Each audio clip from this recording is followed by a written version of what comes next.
I'm Dr. Deb Butler, and you are listening to Thinner Peace and Menopause and Beyond. This is episode number 494. Stay tuned.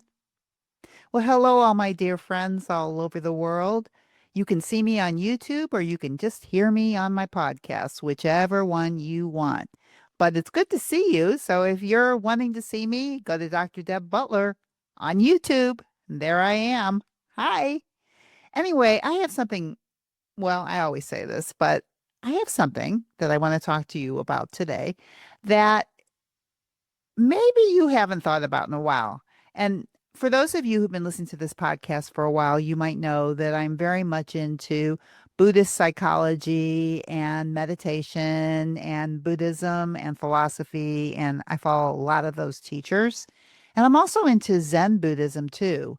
And today I heard a concept that I've heard many, many times, but it really piqued my mind for talking to you because it was all about a beginner's mind.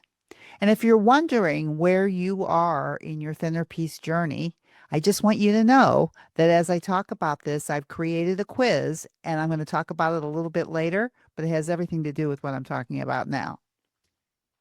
So, what is a beginner's mind? So, it comes from Zen Buddhism and it's called Shoshin. Maybe I'm not pronouncing it exactly right, but Shoshin. And the beginner's mind means being open, being curious, having no assumptions, and seeing things as if you're seeing them for the first time, like children, like babies. The first time they hear something, the first time they see something, the first time they see a flower, they've never seen one before. A beginner's mind. And one of my favorite quotes is, in the beginner's mind, there are many possibilities. In the expert's mind, there are few. Now, I really like this because when it comes to the subject of your body and your relationship with food and the diet mentality and the diet culture, I don't think we have beginner's minds anymore. I think we know what we know. We know it doesn't work, or we know something does work. And especially if you've heard my podcast for a while, so I'm on 495. Let's just say you've heard all 495 of my podcasts, let's just say. And I talk about some of the same concepts over and over again, which is actually what I'm going to do. I'm going to take my three most important concepts and talk to you about them again. But before I talk to you about them, I want you to have a beginner's mind as if you've never heard this before, as if you've never been on a diet before, as if you're, instead of 50, you're 5. And I want you to think about everything I say as if you've never heard it before. And I want you to watch your mind about what it thinks about what I say. And I want that to also be more of a beginner's mind in terms of how we even see our thoughts. And why does this matter? Because once we think we already know something, we really, truly stop learning. And since I'm talking about menopause, I know most of you are in your 50s. I'd say that's basically the mean age of who I'm talking to. I know you're older and I know you're younger, but that's about the mean age, which means that you've learned a lot and you probably think you know a lot. Or if you're anything like me, I feel like I know less than I thought I knew when I was 20. But I really like to think about this concept of if I've never heard it before, what would I think? And I think that when I came up with this thinner peace process, one of the main things that I came up with was this idea, this concept. Instead of what to eat, when to eat, what time to eat, the concept of do you know when you're hungry and do you know when you're full? Now, when I heard that the first time in my 50s, I don't think I've ever really heard that before with all the diet culture and being a Weight Watcher for so long. I don't think that anybody ever talked about that. And it's interesting with all the clients that I've worked with and all the groups that I've worked in, the thing that is most attractive to most women is this concept about I don't think I know when to eat when I'm hungry and stop when I'm full. Because that was me too. I didn't think I knew either when I heard it. And I also was thinking, who cares? Just tell me what to eat and tell me when to eat so I can lose my 10 pounds or 20 pounds or whatever it was. But I want you to think about using this beginner's mind as I talk to you about some of the concepts of the centerpiece process, as if you've never heard it before, as if you've never gone on a diet in your life. I just want you to think about this with a fresh mind.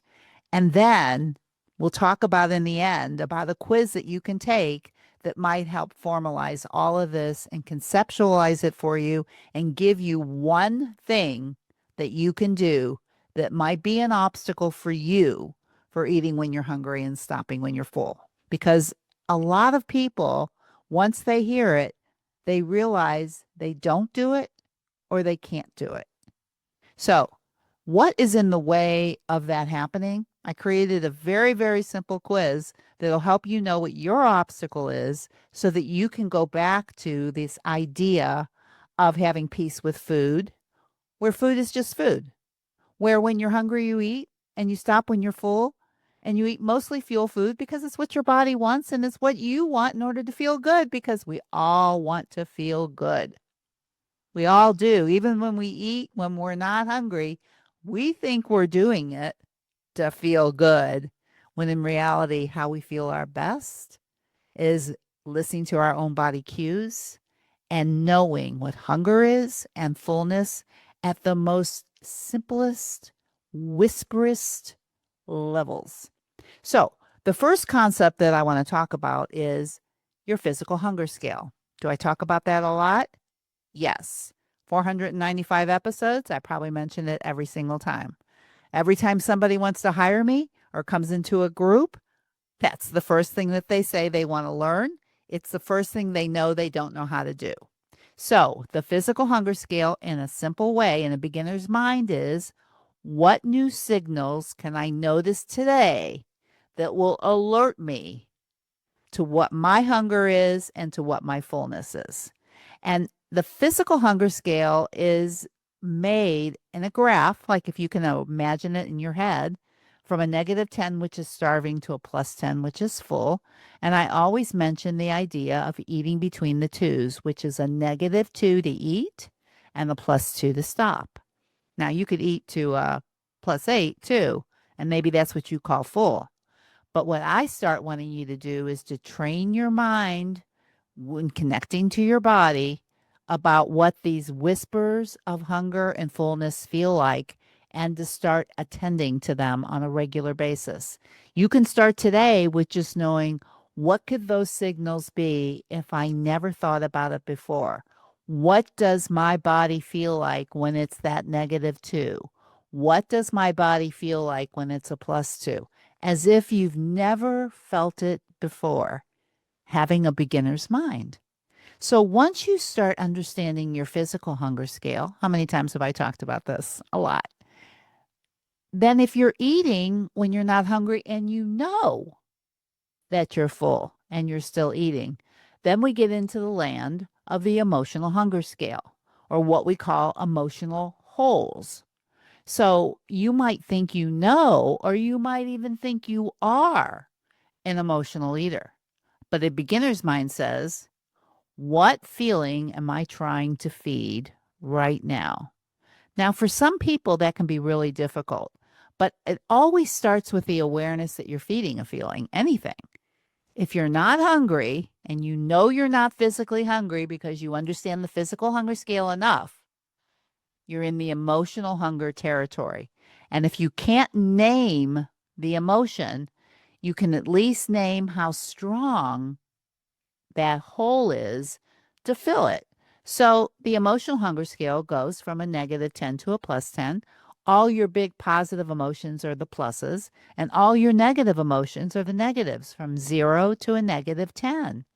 And what I want you to do is, if you've never done it before, is just see if you can feel how strong it is to want to eat when you know you're not hungry. So a -10 would be as strong as it could be.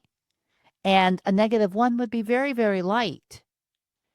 And any of those, if you can just start going, well, it's not really strong, but I feel it, and it's easy for you not to feed it, or you know it's not strong and you feed it anyway, it might be the easiest thing to stop feeding because it's not that strong, as opposed to when something is very, very strong, those are harder not to feed or not to fill the hole. So, in a beginner's mind, you just start realizing the difference between I know I'm not hungry, I know I'm not physically hungry, so I know this is emotional hunger.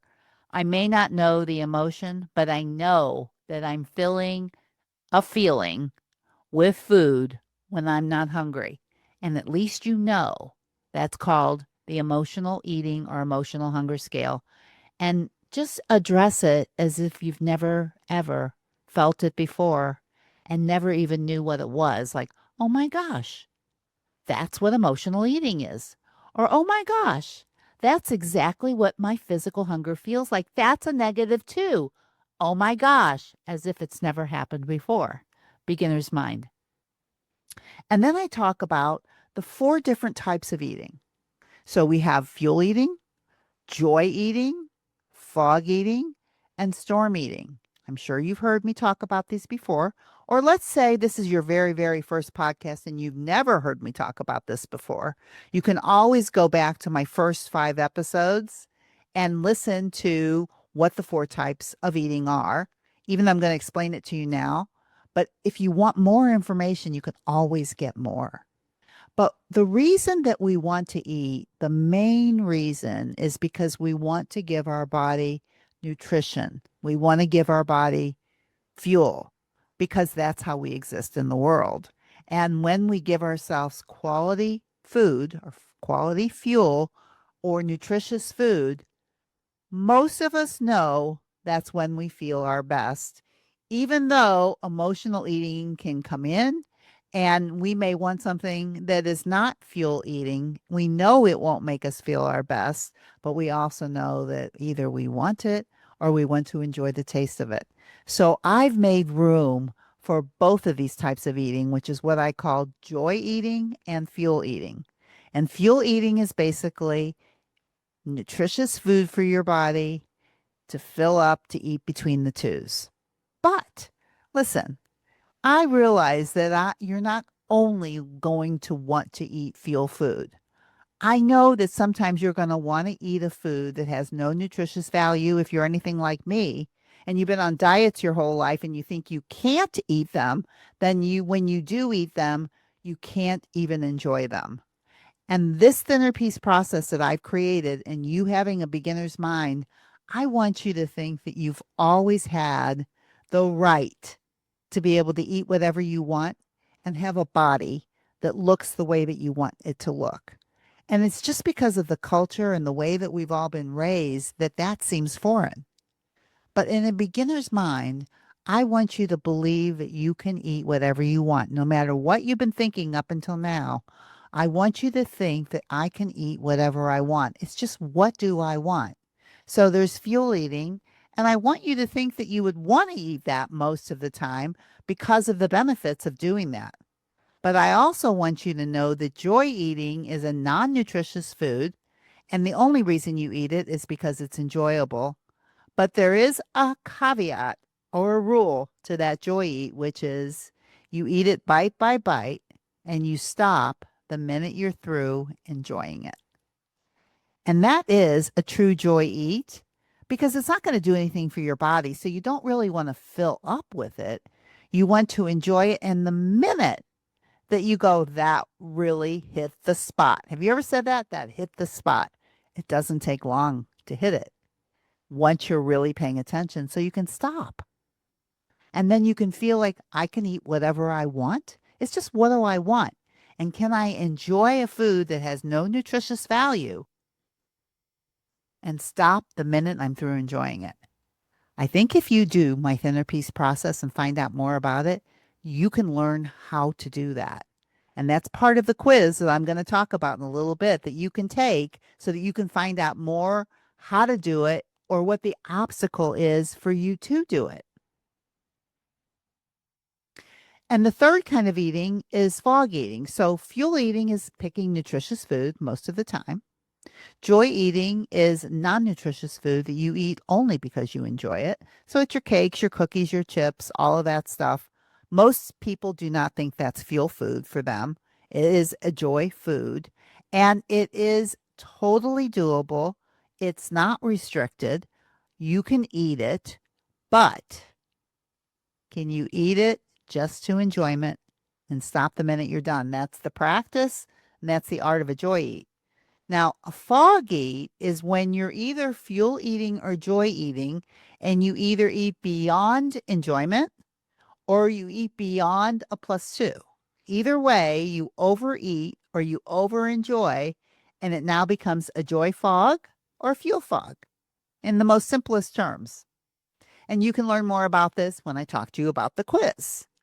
And the last type of eating is storm eating. And storm eating is binge eating when you're eating a lot of food with no physical hunger, but a lot of food. So fog eating is you'll be overeating, but you won't be eating a lot of food, but it'll be over your own hunger or your own enjoyment. Binge eating is when usually you feel like you cannot stop and you almost can feel kind of sick. It's a binge eating at probably at its best label. Now, if this idea, beginner's mind, is sparking something in you and you're wondering where you actually are in this process, I created this quiz I'm talking about. So stay with me and I'm going to tell you more about it as I get farther into this. So, what changes when you use a beginner's mind is my next question. What changes when you use a beginner's mind? Now, this is what I think, and this is what I want you to think about. You stop judging yourself. You stay open to growth. You connect with your body in a deeper way. And the same tools that you've used in the past, anything that I'm talking about in the thinner piece process, you start using with fresh insights as if you've never heard it before. So, I really want you to be thinking about this beginner's mind, having a fresh mind when you're thinking about the thinner piece process, when you're thinking about the emotional hunger scale, when you're thinking about the physical hunger scale, when you're thinking about the 4 types of eating, if you've heard it many times or you're hearing it for the first time, no matter what your mind has to, oh, I've heard that before. Oh, I tried that before. Oh, that doesn't work.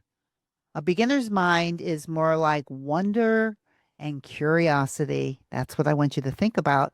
And I want you to think about this week which tool you would like to use with the beginner's mind. So before we go, let me tell you just a little bit more about this quiz that I've been alluding to through this whole podcast. It's called the Thinner Piece Quiz, and it'll help you figure out exactly where you are in your journey having peace with food. You might just be starting, or maybe you've been doing this work for a while, but this quiz will give you a clear picture of what's working and where you still struggle. And what it really does is it's going to help you find out what is your obstacle getting in the way to eat when you're hungry and stop when you're full. That first concept. What is the obstacle? Are you too busy? Are you using food just for comfort? Do you feel like you can't control yourself around food? This quiz will very simply help you figure out what your obstacle is and one thing that you can do to help you reconnect to your body, especially if you use the beginner's mind. It's only going to take a few minutes, and you can go to drdebbutler.com/quiz, QUIZ, and I don't think it's going to take very long. And I know that something will light up in your mind that you haven't had before, a new aha moment, especially if you use your beginner's mind. So choose one tool from the thinner piece process and be surprised when you learn something that maybe you never learned before. And don't forget, drdebbutler.com/quiz. And of course, I would never end this podcast without saying to you, no matter where you go or what you do, please, please, please be very, very kind to yourself. And I'll see you next week. Bye bye.